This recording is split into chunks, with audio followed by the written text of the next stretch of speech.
Ako po si Erisio Campo, DTF operator ng PYD Odeon 4 Machine 1. Ginamit po ito ng 7 araw na kapag-print ng 559 meters. Ito po yung aking printer head. Printer head area. Capping area na may 60% good condition. Head clean.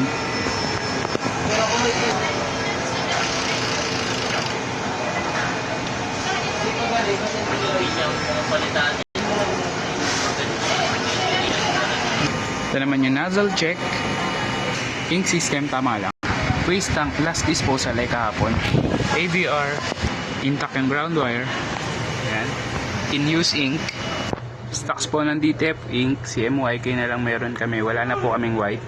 DTF powder. Wala na rin po kaming DTF powder. At stocks ng media film. Sa consumables, nakapag-consume ako ng 10 bottles of white ink. Isang cyan, isang magenta, isang yellow, 6 na rolls ng media film, at 15 pieces ng resin powder white. Daily output.